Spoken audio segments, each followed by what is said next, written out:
All right, I'd like to call the Board Operations Committee to order for November 6th. Would you all please rise for the pledge? I pledge allegiance to the flag of the United States of America and to the republic for which it stands, one nation, under God, indivisible, with liberty and justice for all. Okay. We will be striking item 4.10 from the agenda for tonight's meeting. Moving on to item 2, can we get an approval of the previous meeting minutes? Anyone had any corrections or changes to that? All right, hearing none, we'll move on to public participation. Okay, we've had no one sign up for public participation. So we'll move to item 4, items for discussion. 4.1, the disposal report. Ms. White? Yes, the disposal report for November is quite small this year, or this month. The only thing that's on there is really just furniture and food service equipment and some books. Great, thank you. Anyone have any comments about that? All right, moving on to 4.2, the treasurer's report. Ms. Cornelison? Yes, thank you. This is the September 2023 unaudited treasurer and financial report. Thank you.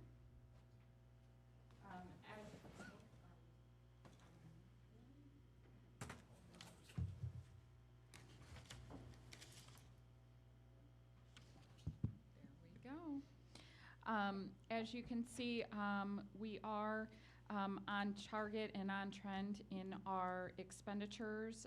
Two things that I would like to address for operating fund. You will see for supplies and materials, we're a little over. That is due to a textbook adoption that we purchased out of the Gen Ed fund, as well as for capital outlay. This was a grant-funded special ed project that we have completed out of the ed fund.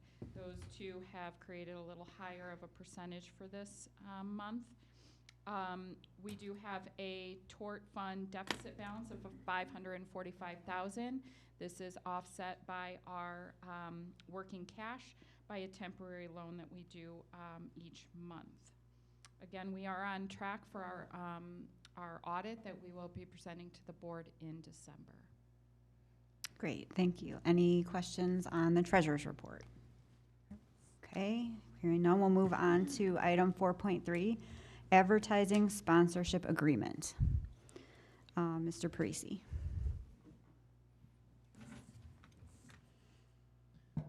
Good evening. Board Policy 826 requires any commercial advertisement banners to be presented to the board for approval. For 1 year, Jacobs is looking to secure such agreement. One local advertisement would be On Target Sales for 1 year, sign posted in their competition gym, as well as announcements made throughout the basketball season and the Hinkle Holiday Tournament for $1,000. And then Elite Call would also like to have signage in our competition gymnasium for 1 year, as well as our athletic field. They would then be also the title sponsor of the Hinkle Holiday Tournament, as well as having the all-tournament team and sponsoring the player of the games, and that would be for $7,000. This is a 1-year contract, and we are looking for board approval. Okay, any questions on that from anyone? So I take it this is something that we do throughout the district? The other high schools do that as well? They have the opportunity to do that as well, yes. Okay, thank you. And then just for clarity, since this is the first time I've seen this, so someone approves the actual like signage and the. Yes, local administration reviews the signage, make sure it's in a place where it's aesthetically pleasing and it's for appropriateness. Okay. We currently, right now, and I think the contract is still going on, we have EZC signs is another local advertisement that we have at our 3 high school gyms right now. Okay, great, thank you. Any other questions?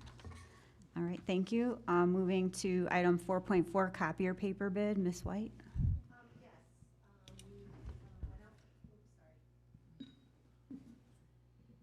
Yes, we went out for bid for the last year. We've been using the same company. But we went out for bid this year and got 4 4 vendors to respond. I want to bring your attention to the bid tab. The first 2 low bids did not supply a sample of paper. So in order to adequately evaluate the bid, you have to turn in your paper.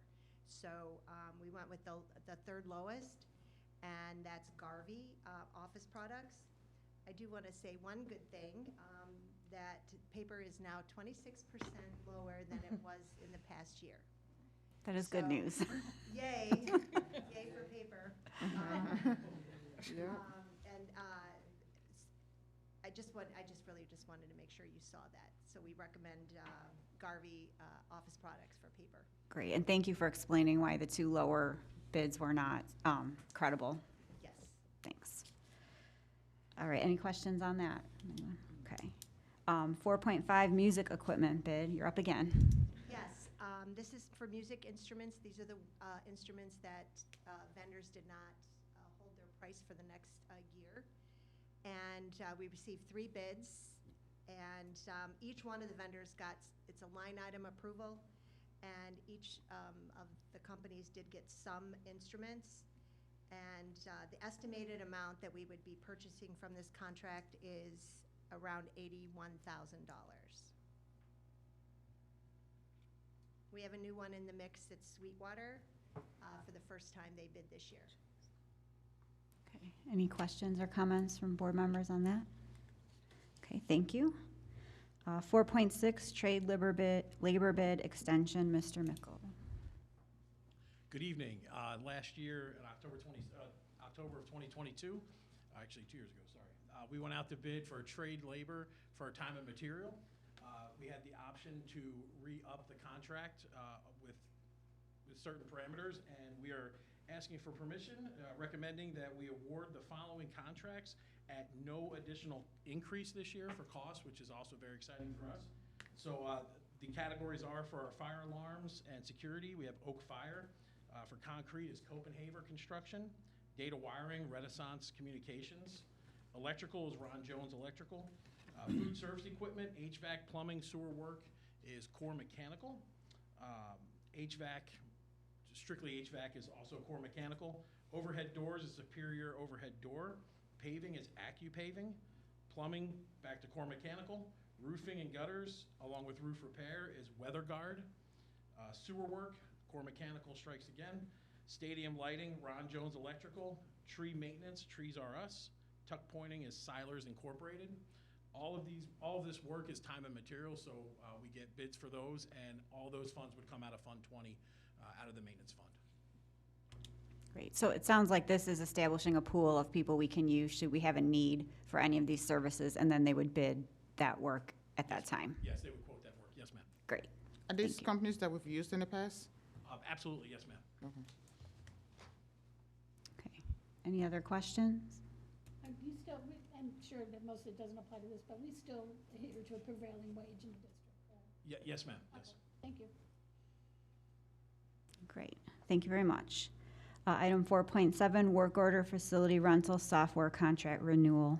Mr. Mickle. Yes. So we've had the new name is Brightly, but the name that everybody knows it by is School Dude. It's our work order system.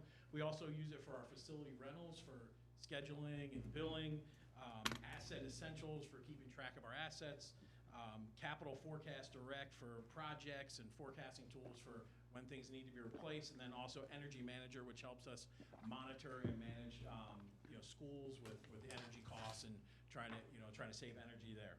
We've had them now for 6 years, and over the past 5 months, we started looking at other options. We had some concerns from some of our employees about just from us too on the usability of and kind of the outdated technology.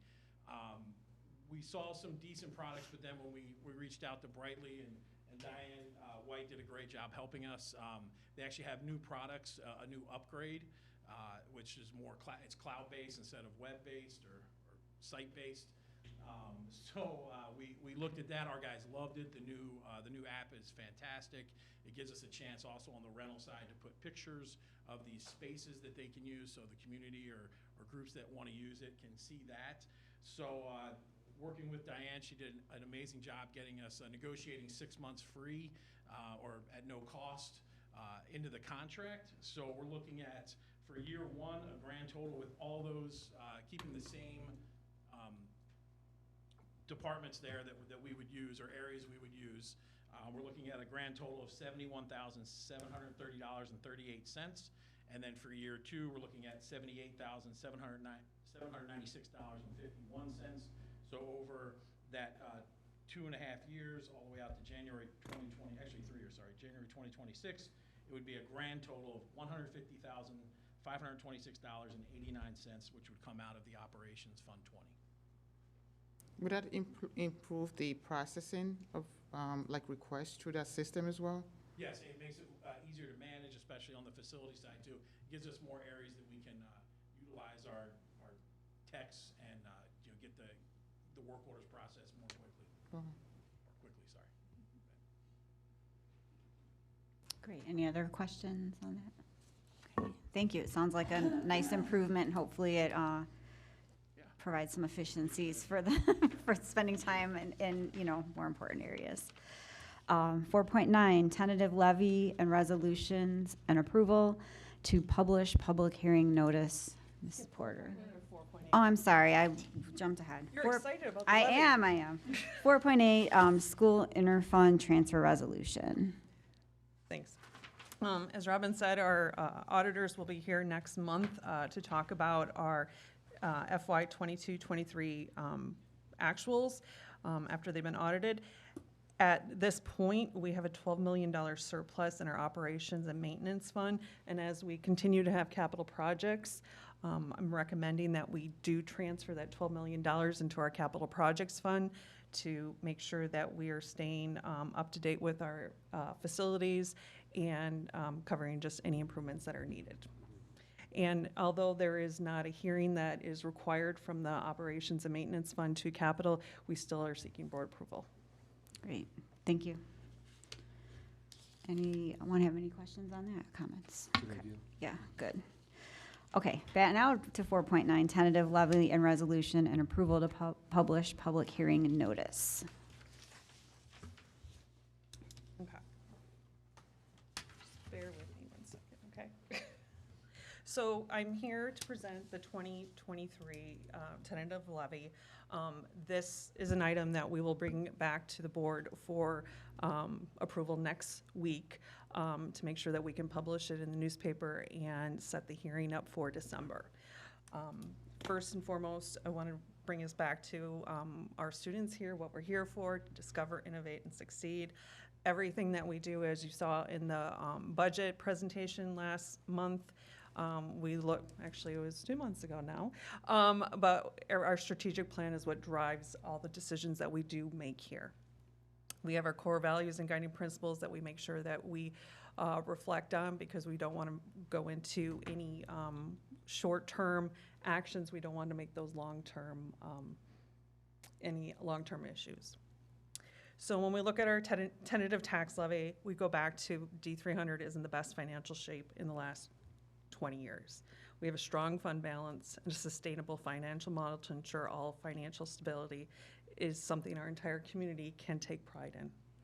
We did this by,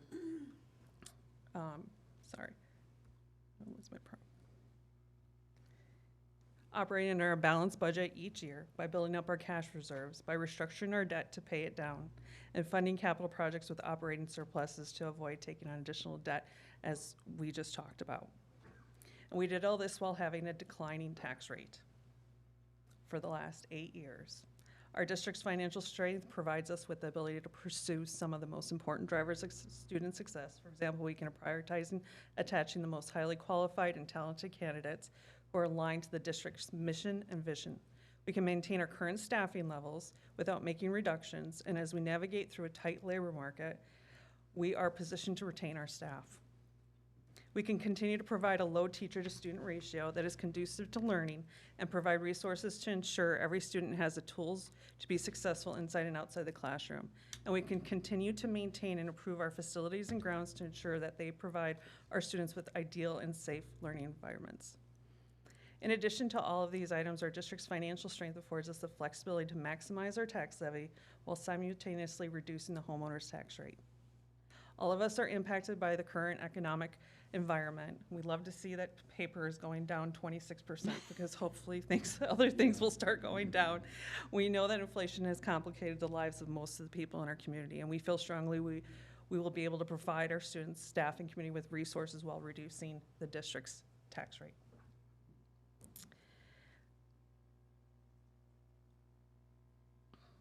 As you may recall, District 300 is subject to PTEL. That's the Property Tax Extension Limitation Law. Therefore, our overall taxes that we extend yearly are limited to those rates, generally the lesser of 5% or CPI. CPI last year was 6.5%, so we're limited to 5% this year. Per the property tax process, the district submits, sorry, I was looking, I want to make sure the right slide is up there. The district submits its tax requests to the county clerk's office by the last Tuesday in December. In the spring, the assessor's office will finalize the assessed valuation, property values, which are based on market conditions and the addition of any new property. The county clerk is responsible for setting the maximum allowable tax rate. To do this, they take the previous year's extension amount plus any allowable increase authorized by the bond and interest payment schedule and divide that by the final EAV to set the district's tax rate. We then approve the final tax rate based on the amount that you, the board, authorizes in December as part of the property tax levy. There are 5 items that are used to calculate the D300 tax rate: prior year cap tax extension, the consumer price index, CPI, the valuation of property in District 300, which is also EAV, new property, and then what amount our bond and interest payments are during that levy year.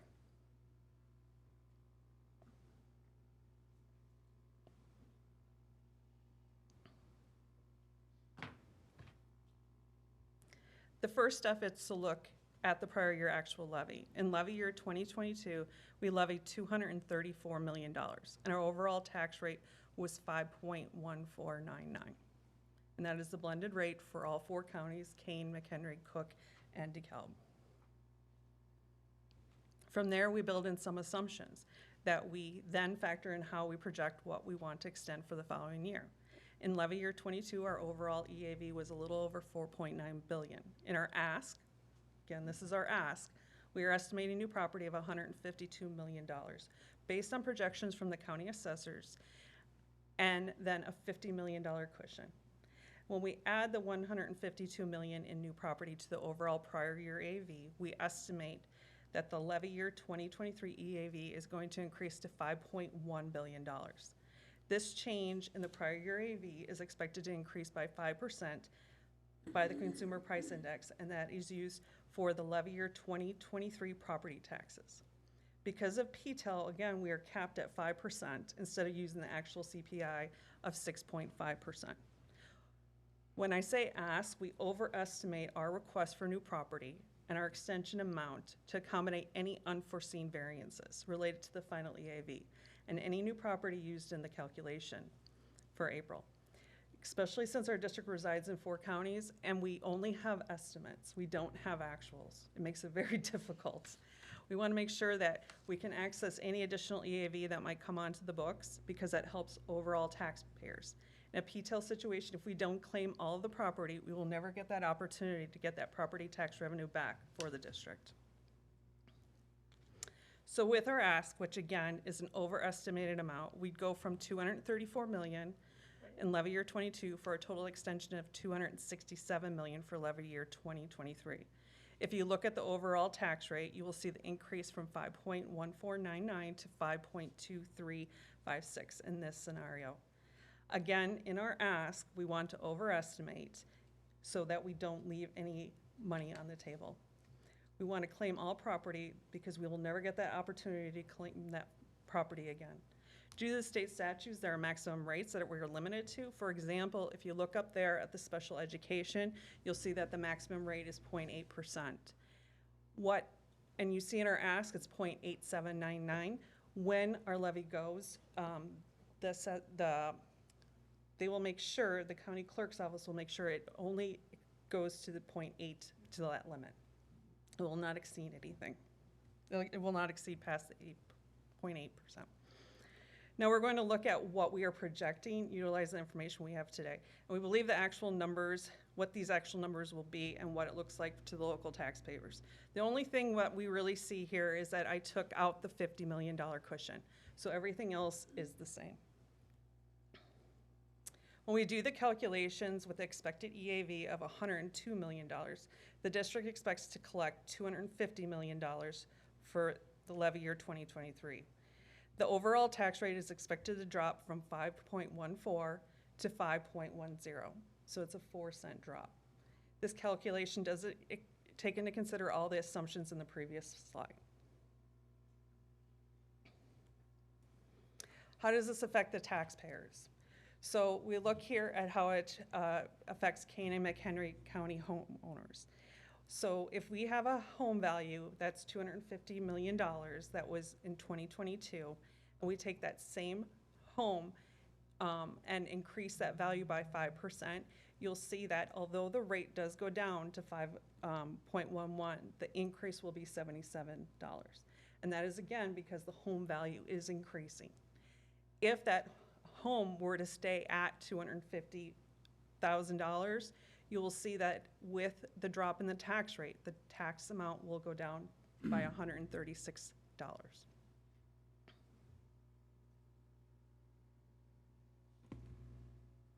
Historical tax levy data, this is always, this is great to see, isn't it, Susan? Dr. Harkin's done a fabulous job here. You can see here in 2014, that was when we had our highest tax rate at 6.72, and as of last year, we're at 5.15. Again, this is the blended rate for all 4 counties, and it's very impressive. The board has done an amazing job with this. This chart here shows how we are with our other unit districts in County, how we rank in 2022. We were tied for the second lowest tax rate of all of those unit districts at 5.14. Again, that's really something to be proud of. And this is Nancy's favorite slide.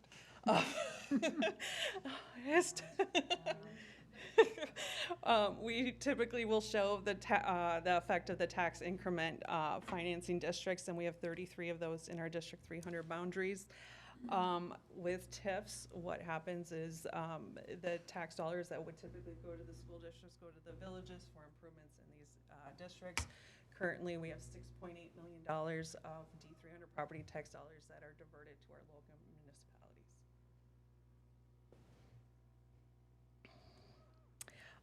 Again, tonight we're reviewing the tentative levy.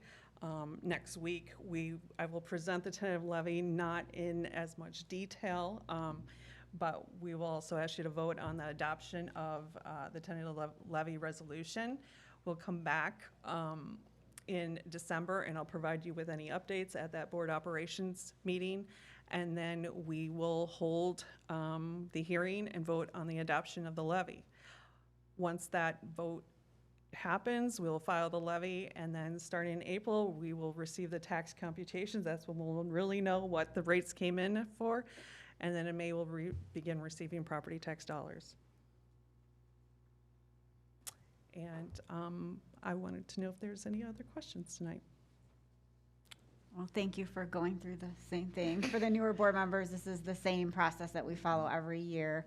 As you can see, there's a bit of guesswork, and then it gets adjusted down to reality. So that's kind of, I think, what you were showing between, I meant to write the slide numbers down, but you know, that it shows that we have to go out and ask for more because there needs to be a buffer, and then it gets adjusted down to the correct allowances, so we can't, you know, just have, there's not a limited amount of money, you know, available to the district.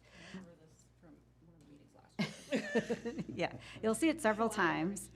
It is a lot of information. But thank you for going through it very clearly, and I especially appreciate you explaining where you do have to go higher with the EAV to make sure that we don't lose out on money that is due to come to us in the future. So I appreciate it. I don't have any questions. Anyone else? Thank you. Great, thank you very much. Oops. With that, we'll move to item 5, announcements.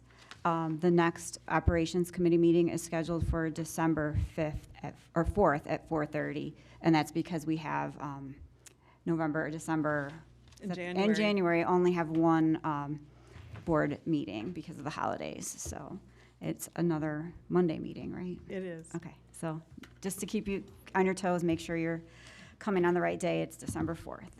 And with that, item 6, we are adjourned. Thank you, everybody.